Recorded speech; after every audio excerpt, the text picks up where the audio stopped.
નમસ્કાર દર્શક મિત્રો, હું છું પાયલ બામણિયા। બોટાદ દસ્તક ન્યૂઝમાં આપનું હાર્દિક સ્વાગત છે। તો જોઈએ આજના મહત્વના સમાચારમાં। સામસામી ફરિયાદ। બોટાદમાં ચાની ખાલી પ્યાલી ઉડી ઘરમાં જતા બે પરિવારો બાખડ્યા। ઘાતક હથિયારો વડે હુમલો। લાકડી અને પાવડા વડે માર માર્યાની સામસામી ફરિયાદ। બોટાદમાં ચાની ખાલી પ્યાલી ઘરમાં નાખવા બાબતે બે જૂથ વચ્ચે ઘાતક હથિયારો વડે મારામારી સર્જાઈ હતી।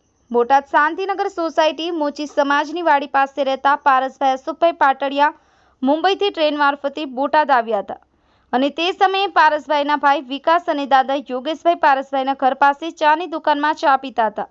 પારસભાઈના દાદા અને ભાઈએ ખાલી પ્યાલી નીચે નાખી હતી, જે ખાલી પ્યાલી પવનથી ઉડી અને પારસભાઈના ઘરની બાજુમાં રહેતા વિક્રમભાઈ નરસિંહભાઈના ઘર પાસે ઉડી અને જતા વિક્રમભાઈ ઉશ્કેરાઈ જઈ ગાળો બોલી હતી। રાત્રિના સમયે પારસભાઈના પિતા અશોકભાઈ અને ઘરના બીજા સભ્યો બહાર બેઠા હતા। તે સમયે વિક્રમભાઈ નરસિંહભાઈ દલવાડી, નરસિંહભાઈ શામજીભાઈ દલવાડી અને પાયલબેન વિક્રમભાઈ દલવાડી આવી પારસભાઈના પિતાને બોલાવતા પારસભાઈ ઘરમાંથી બહાર આવતા વિક્રમભાઈએ પાવડાનો છૂટો ઘા પારસભાઈના કપાળ ઉપર માર્યો। નરસિંહભાઈએ તેમના હાથમાંથી લોખંડનો પાઇપનો એક ઘા ડાબા ઉપર મારી મૂંઢ ઈજાઓ પહોંચાડી હતી અને પાયલબેનને તેના હાથમાં રહેલ લાકડીના ધોકા વડે પારસભાઈના પિતાને મારી મૂંઢ ઈજા પહોંચાડી જાનથી મારી નાખવાની ધમકી આપી હતી। જ્યારે સામા પક્ષે બોટાદ વડોદરિયા હોસ્પિટલ પાસે આવેલ નવકા રેસિડેન્સીમાં રહેતા વિક્રમભાઈ નરસિંહભાઈ હિરાણી ઉંમર વર્ષ 40 તારીખ 28/7/2024ના રોજ સવારના સમયે લાઇટ કાપ હોવાથી વિક્રમભાઈ તેમના ઘરની બહાર બેઠા હતા।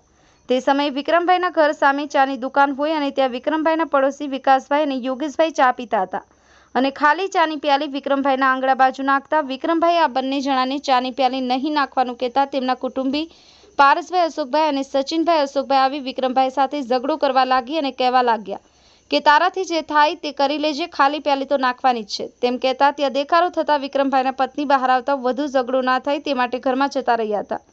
ત્યારબાદ રાત્રિ સમયે વિક્રમભાઈ, તેમના પત્ની પાયલ અને વિક્રમભાઈના પિતા નરસિંહભાઈ આ બનાવ અંગે અશોકભાઈના ઘરે કહેવા માટે ગયા હતા। તે સમયે સચિનભાઈ અશોકભાઈ પાવડો લઈ આવી અને વિક્રમભાઈને માથાના ભાગે ઘા મારી ઈજા પહોંચાડી હતી અને અશોકભાઈના હાથમાં લાકડી અને પારસભાઈ અશોકભાઈ પાટડિયા હાથમાં લાકડી લઈ આવી વિક્રમભાઈને પગના સાથળના ભાગે એક ઘા મારી ઈજા પહોંચાડી ધમકી આપી હતી। બોટાદ દસ્તક ન્યૂઝ, બોટાદ।